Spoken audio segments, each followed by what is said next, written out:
자, 오늘 말씀은 우리 요한복음 6장 41절부터 51절까지 있는 말씀입니다. 요한복음 6장 41절부터 51절까지 있는 말씀.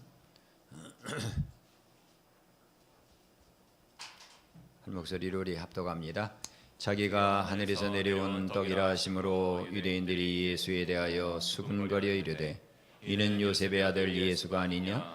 그 부모를 우리가 아는데 자기가 지금 어찌하여 하늘에서 내려왔다 하느냐?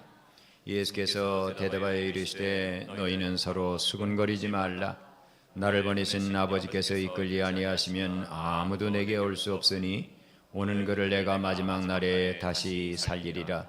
선지자의 글에 그들이 다 하나님의 가르치심을 받으리라 기록되었은즉 아버지께 듣고 배운 사람마다 내게로 오느니라. 이는 아버지를 본 자가 있다는 것이 아니니라. 오직 하나님에게서 온 자만 아버지를 보았느니라. 진실로 진실로 너희에게 이르노니 믿는 자는 영생을 가졌나니 곧 생명의 떡이니라.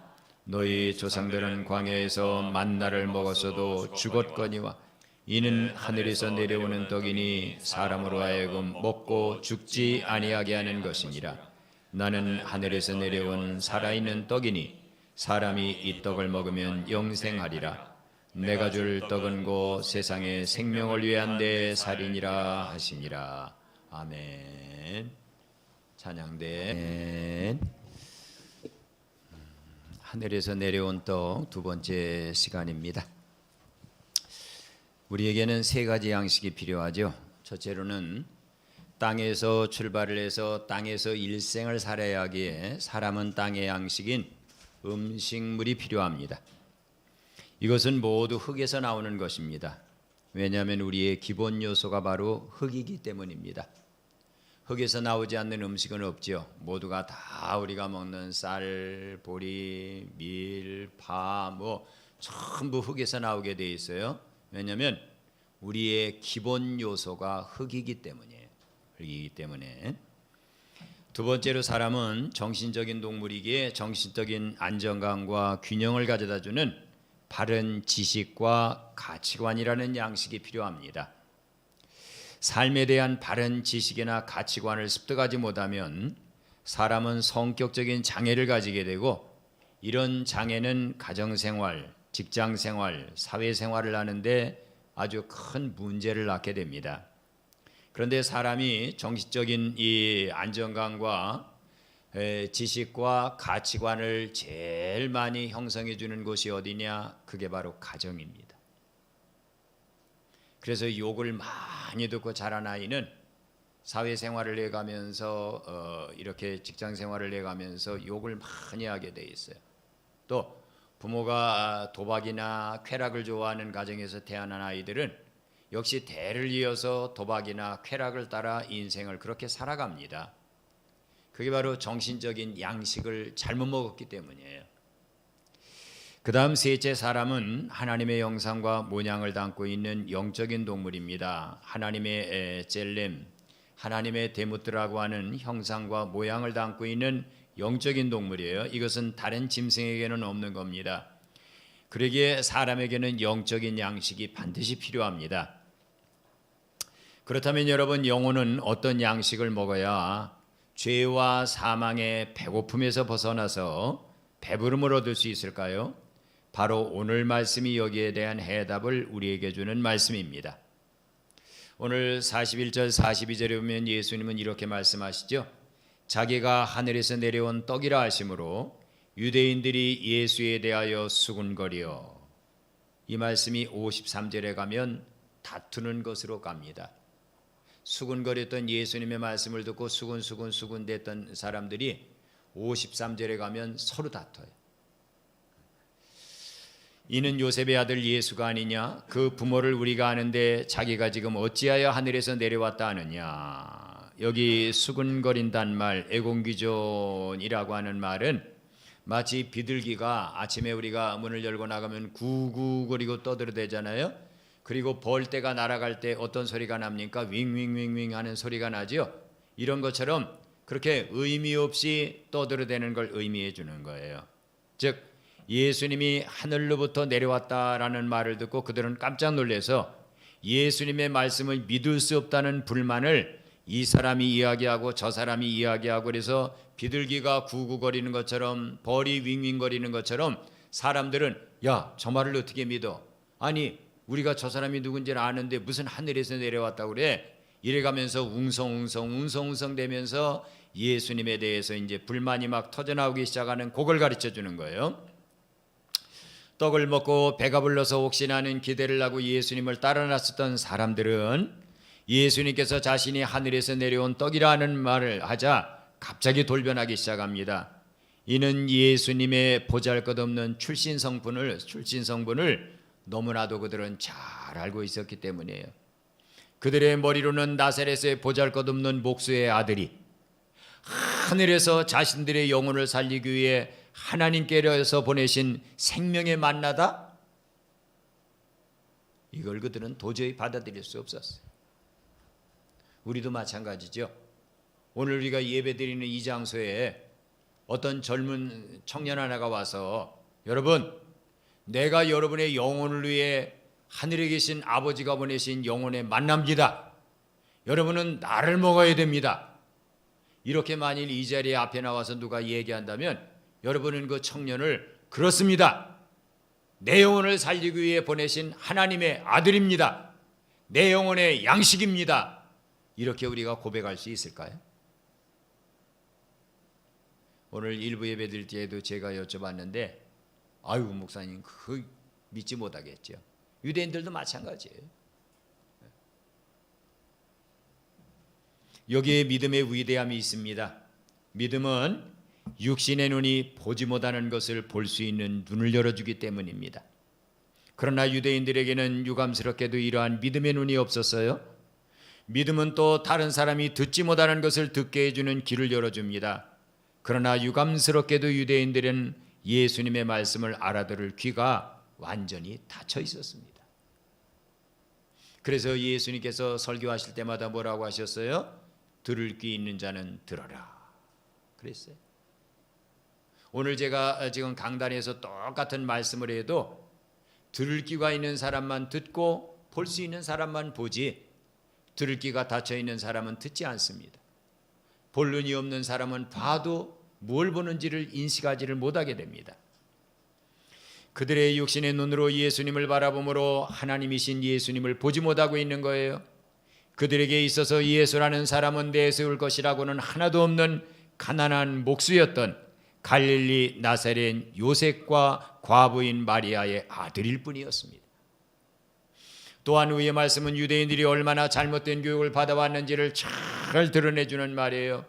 유대인들의 눈이 기대하는 것은 다윗과 같은 주위의 열방을 점령해서 이스라엘 모든 국민이 풍부하게 먹고 살 수 있는 양식을 공급해 주는 것, 입을 것을 공급해 주는 것, 그리고 그들이 로마의 억압에 눌려 있는 그들을 완전히 해방시켜 주는 것, 그러한 자유를 주는 것, 그런 인물을 기대했는데 이런 그들의 기대에 예수님은 너무나 못 미치는 사람이었어요.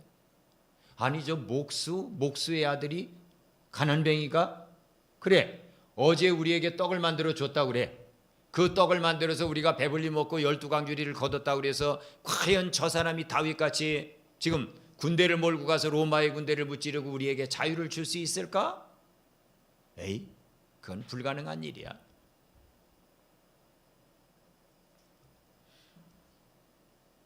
그렇다면 그들이 왜 이렇게 됐을까요? 오늘도 이런 눈과 귀를 가지고 예수님을 바라보는 사람들이 얼마나 많은가 모릅니다.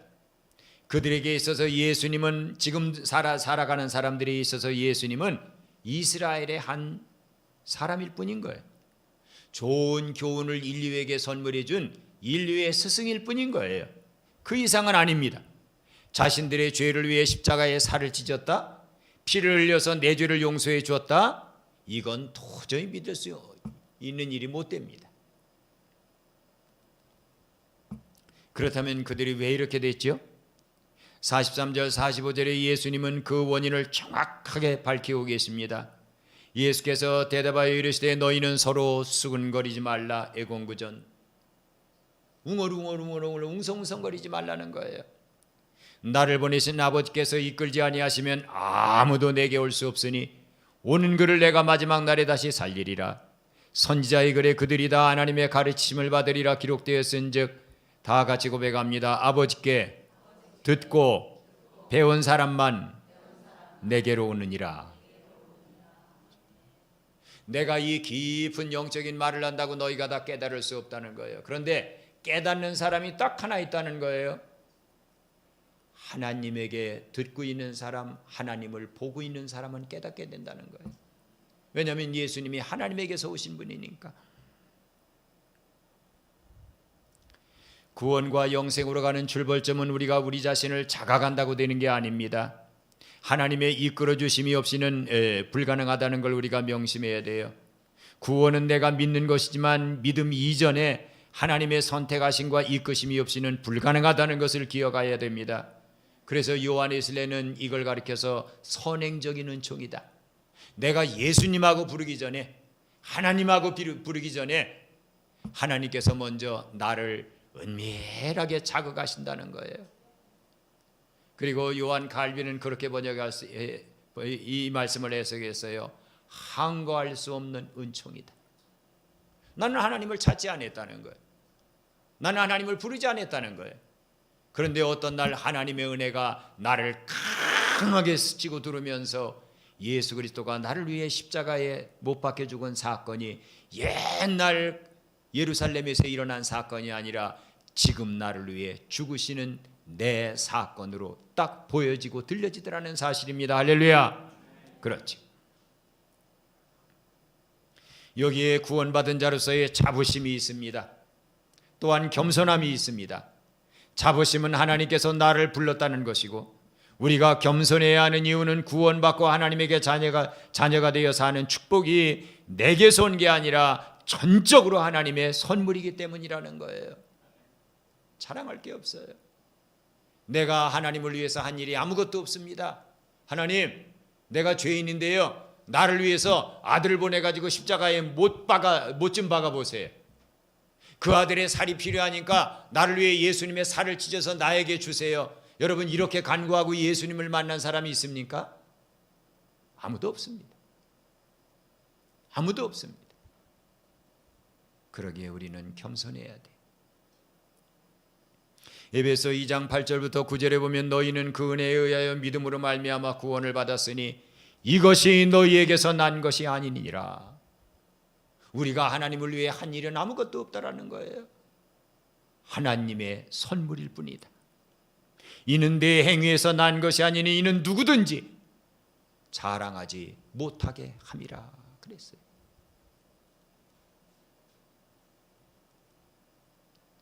여러분, 내가 구원을 받기 위해 하나님을 위해 내가 한 게 뭐가 있습니까? 돈을 1,000만 원쯤 들여봤나요? 1억 원쯤 하나님께 우리가 드려봤나요? 아니면 하나님 구원을 위해 내가 이러이러한 노력을 하겠습니다 하고 여러분 한 10,000명 정도 우리가 구원시켜 봤나요? 우리가 한 일은 아무것도 없어요. 하나님의 선물일 뿐이에요. 그리고 우리가 알아야 될 분명한 사실이 하나 더 있습니다. 그것은 바로 아버지이신 하나님께 듣고 배운 사람은 반드시 예수님을 하나님께서 보내신 메시아로 믿고 예수님께로 오게 되어 있다는 사실입니다. 그 성경을 부지런히 읽고 일회에 2번씩 금식하고 소득에 11조를 드리는 바리새인들은 예수님을 보고도 누군지 알아보지 못했어요. 그런데 여러분, 성전에서 주야로 기도하던 시몬이라고 하는 사람은 아기 예수님이 할례 받으러 성전에 오자마자 그는 달려갔습니다. 왜냐하면 성령이 달려가라고 그랬어요. 그는 다른 사람들이 알아보지 못하는 아기 예수 그리스도를 마리아로부터 이렇게 달라고 그래서 자기의 품에 안고 그렇게 기도했습니다. 하나님 대주제여, 오늘에야 내가 소원을 이루었습니다.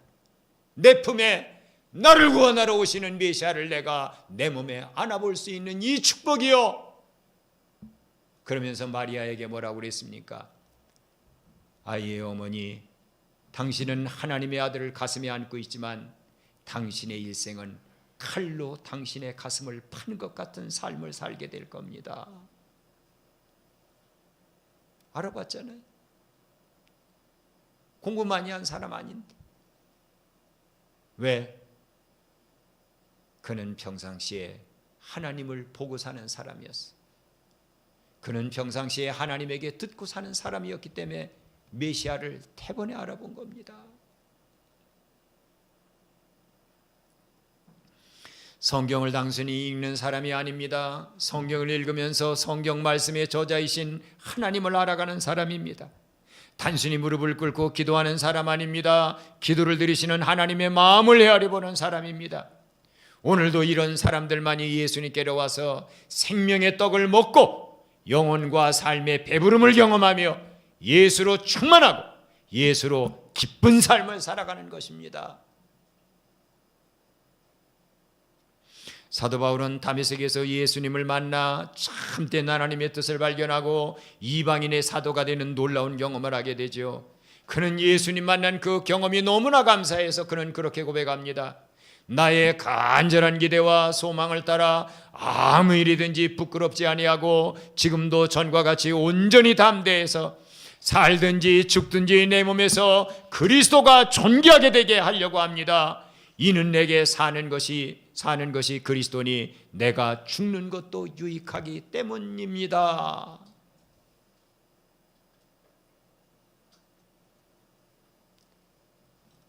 당신 왜 먹습니까? 나 예수님 위해서 먹어야 돼요. 당신 왜 오늘 친구를 만나러 갑니까? 나 예수님 위해서 그 친구 만나야 돼. 당신 왜 직장에 갑니까? 나 예수님 위해서 직장 동료들에게 예수님이 누군가를 보여주기 위해 나 직장에 가야 됩니다.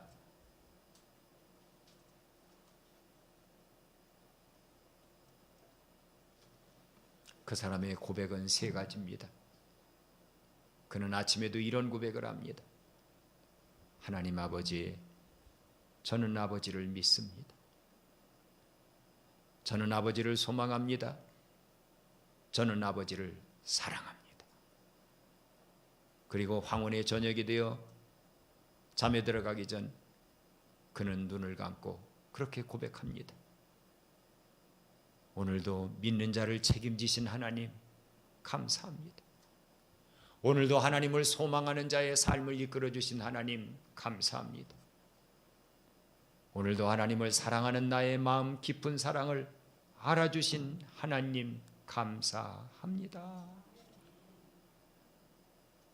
너의 생명 되신 주님 앞에 나갑니다. 죄에 흘린 보혈로 정케하사 받아 주소서.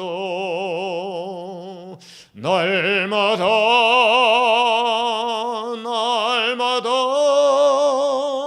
죄를 찬송하겠네. 주의 사랑 줄로서 나를 굳게 잡아 매소서.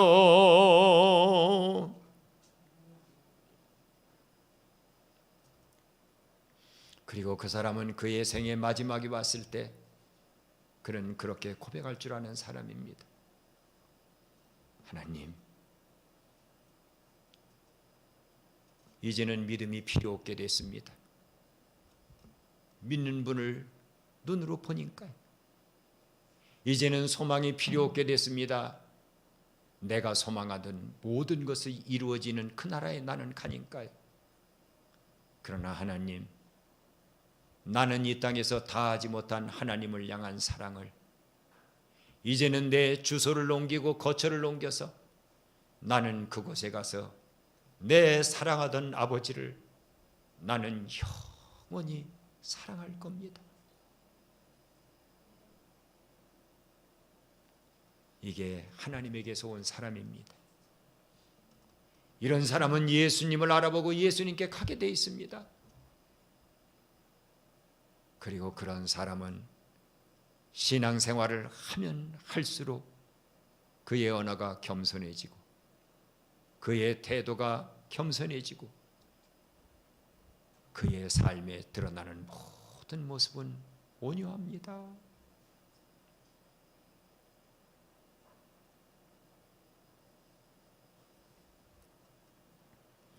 예수님은 계속 말씀하시죠. 이는 아버지를 본 자가 있다는 것이 아니니라 오직 하나님에게서 온 자만 아버지를 보았느니라.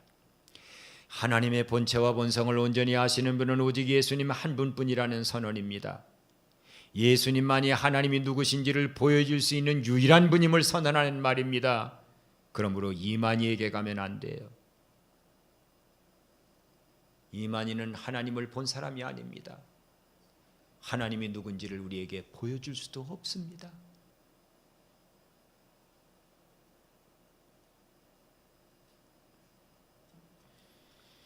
누가복음 10장 22절부터 24절에 보면 이렇게 기록되어 있어요. 내 아버지께서 모든 것을 내게 주셨으니 아버지 외에는 아들이 누구인지 아는 자가 없고 아들과 또 아들의 소원대로 계시를 받는 자 외에는 아버지가 누구인지 아는 자도 없습니다. 하나님을 온전히 아는 분은 아버지 나뿐이라는 거예요. 그리고 아버지가 누군지를 완전히 소개해 줄 수 있는 것도 나 하나밖에 없다는 거예요. 그리고 예수님은 제자들을 돌아보시며 조용히 이렇게 말씀하셨습니다. 얘들아, 너희가 보는 것을 보는 눈은 복이 있다. 내가 너희에게 말하노니 많은 선지자와 임금들이 너희가 보는 바를 보고자 했을 때 그들은 보지 못했단다. 그리고 너희가 듣는 바를 듣고자 했을 때 그들은 그 음성을 듣지 못했기 때문이다. 아브라함은 아브라함의 후손으로 오셔서 이 세상 천하 만민을 복되게 해줄 그 자녀가 나오기를 간절히 기다리다가 그는 175세에 세상을 떠났습니다. 야곱은 실로가 이 땅에 오시기를 간절히 기다리다가 그는 147세에 세상을 떠났습니다. 그런데 실로가 누군지 그는 보지 못했습니다.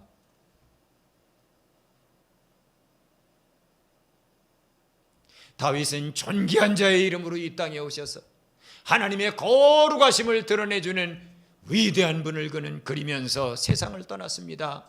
그러나 그분이 어떻게 생겼는지를 보지 못했고 그분이 무슨 말씀을 하시는 분인지를 그들은 듣지 못했습니다. 그런데 사도들은 지금 그분을 앞에 놓고 있고 그분에게 그들은 듣고 있는 것입니다. 할렐루야.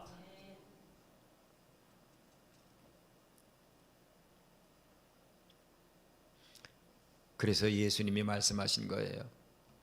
나만이 아버지께 가는 길이고 나만이 속이지 않고 속지 않는 진리고 나만이 사단의 죄와 사망에 의해 죽어있는 너희를 살릴 수 있는 생명이다 그러신 거예요. 47절 48절에 보면 진실로 진실로 너희에게 이르노니 믿는 자는 영생을 가졌나니 곧 내가 생명의 떡이니라. 믿는 자호 피스티온, 믿는 자. 믿는 자라고 하는 것은 단순히 믿습니다 하는 자가 아닙니다. 믿는 자라고 하는 것은 예수님이 하신 말씀 안으로 나를 집어넣는 자라는 거예요.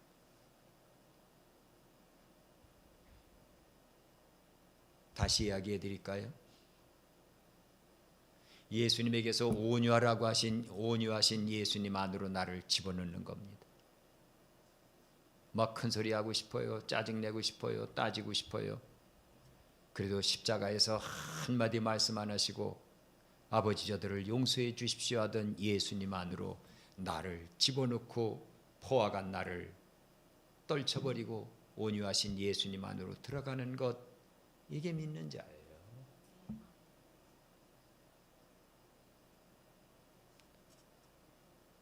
교만하면서 믿는 자일 수 없습니다. 음란하면서 믿는 자일 수 없습니다.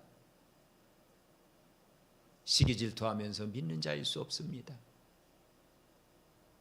신경질을 내고 짜증을 내고 눈을 부라려 뜨고 큰 소리를 치면서 믿는 자일 수 없습니다. 왜냐하면 예수님은 그런 분이 아니시기 때문입니다. 예수님은 그런 분이 아니에요.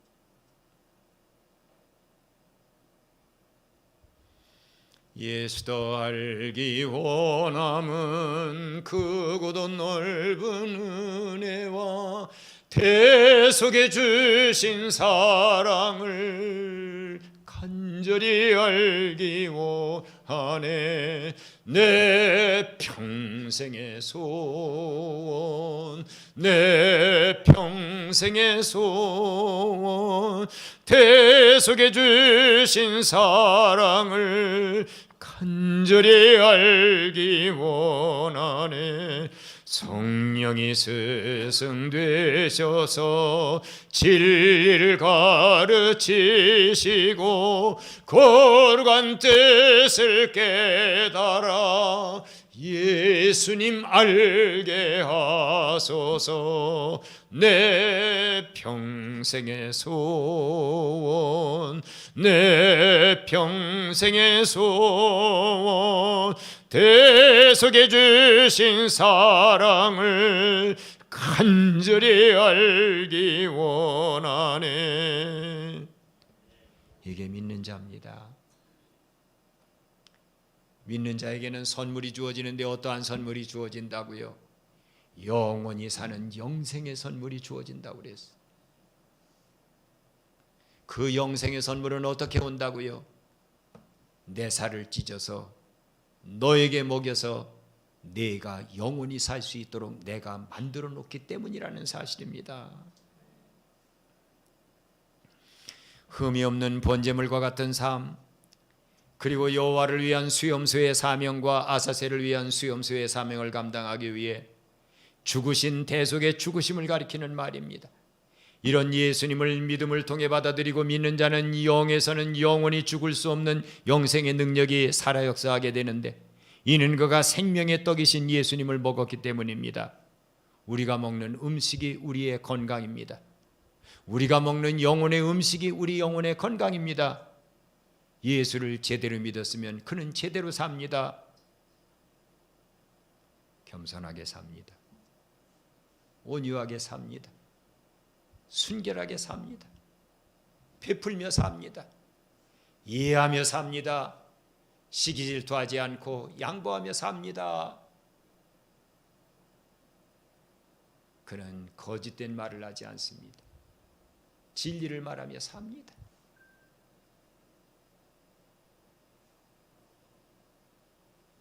(49절부터) (51절에) 보면 너희 조상들은 광야에서 만나를 먹어서도 죽었거니와 이는 하늘에서 내려오는 떡이니 사람으로 하여금 먹고 죽지 아니하게 하는 것이니라. 나는 하늘에서 내려온 살아있는 떡이니 사람이 이 떡을 먹으면 영생하리라. 내가 줄 떡은 곧 세상의 생명을 위한 내 살이니라 하시니라. 이 말씀은 모세를 통해 이스라엘 백성들이 광야에서 먹은 만나와 예수님을 믿는 영혼들이 먹게 되는 생명의 떡과의 분명한 차이를 드러내주는 말씀입니다. 모세를 통해 이스라엘 백성들이 먹은 양식은 그들의 육체를 지탱해주는 에너지에 불과한 것이었어요. 그러나 예수님을 통해 우리가 먹게 되는 생명의 떡은 사람의 영혼에 하나님의 영원한 생명이 들어가게 해서 이 떡을 한 번 먹은 성도는 영원히 죽지 않고 언제든지 하나님과 같은 생명의 능력을 드러내며 사는 힘찬 삶입니다. 그러기에 사도 바울은 그렇게 자신 있게 말할 수 있는 거예요. 여러분, 내가 예수 그리스도를 본받는 자 된 것처럼 여러분은 나를 본받으십시오.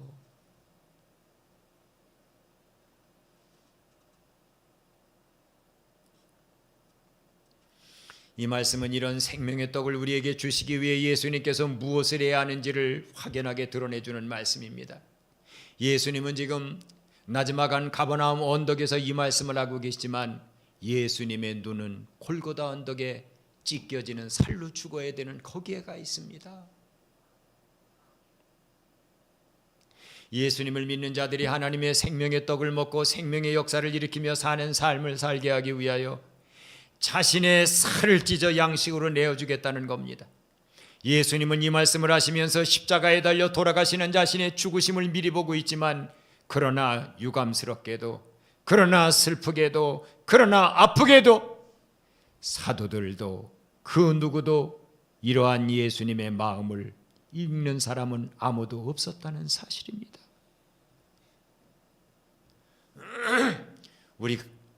우리가 지금 누리고 있는 구원은 단순히 나사렛 예수를 믿습니다 해서 온 게 아닙니다. 나를 위해 예수님께서 골고다에서 자신의 살을 찢어서 나에게 주시지 않았다면 하나님에게서 올 수 없는 용서에 기인한 그것입니다. 그러기에 우리는 그것을 감사히 받고 겸손하게 영생의 삶, 즉 예수님과 동행하는 삶을 살아가야 하지 않겠습니까?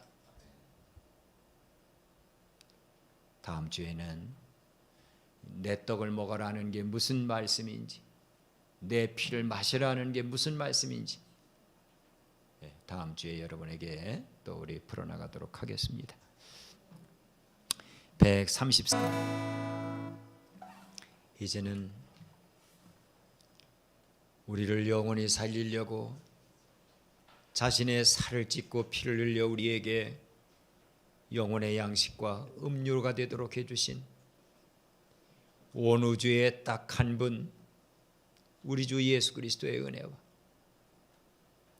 그 아들을 오직 하나 나를 위해 선뜻 내어주셔서 영혼의 살과 음료가 되도록 해주신 하나님의 만거간 사랑과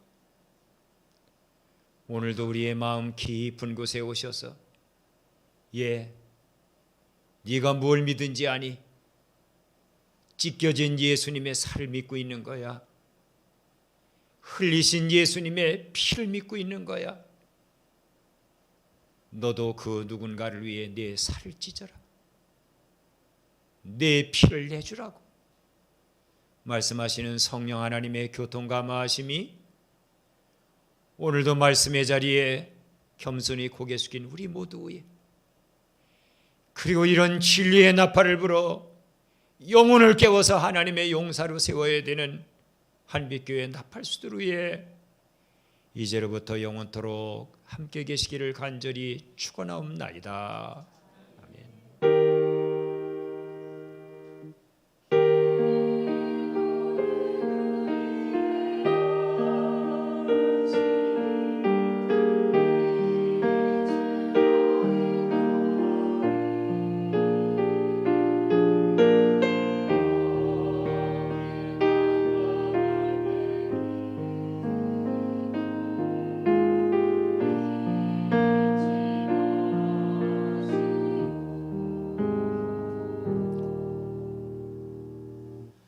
아멘. 여호와 샬롬. 예배를 마쳤습니다.